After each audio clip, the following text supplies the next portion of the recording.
देखिए, पूरे देश के अंदर एक सुनियोजित तरीके से जिहाद का विषय चल रहा है।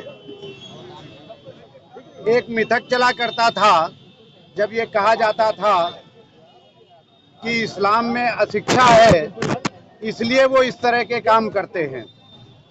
लेकिन अभी ताजा प्रकरण हुआ है टीसीएस का, हम सबके संज्ञान में है।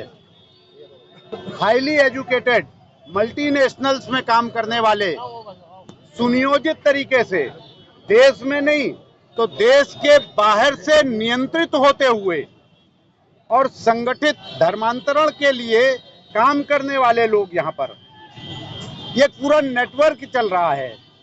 इस नेटवर्क के विरुद्ध, लव जिहाद के विरुद्ध, इसके अलावा अन्य प्रकार के जो जिहाद चल रहे हैं, उसमें लैंड जिहाद भी है, एजुकेशन जिहाद भी है।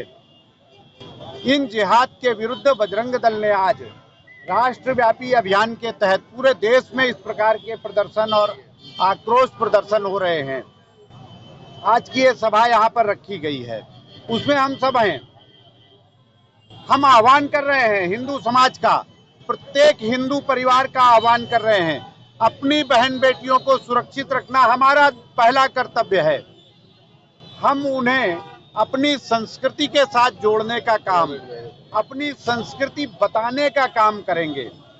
और इतना ही नहीं, हम सब ने केरला स्टोरी देखी है और भी तमाम चीजें आई हैं। किस हद तक मानसिकता गई है हम सबको पता है। केवल इसको ये कह के नकारा नहीं जा सकता है कि कुछ लड़के करते हैं। अब तो ये प्रमाणित हो रहा है कि ये संगठित स्वरूप में धर्मांतरण चल रहा है और पूरे देश में चल रहा है। कानपुर भी उससे अछूता नहीं है। कानपुर में विभिन्न प्रकार की घटनाएं होती हैं।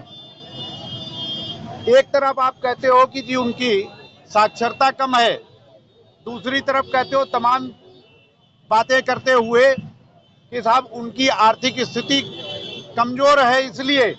लेकिन मैं आप सबसे, आप कानपुर महानगर के सारे सम्मानित पत्रकार बंधु हैं, मैं निवेदन करूंगा, एक बार इस शहर के सारे मॉल्स में जाइए, सारे अच्छे बड़े से बड़े बाजार में जाइए, क्या दिखेगा आज वहां पर।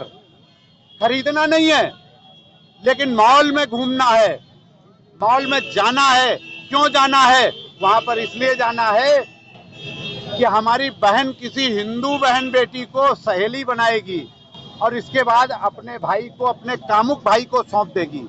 फिर उसके बाद ह्यूमन ट्रैफिकिंग से लेकर के सारे काम उसके साथ होंगे।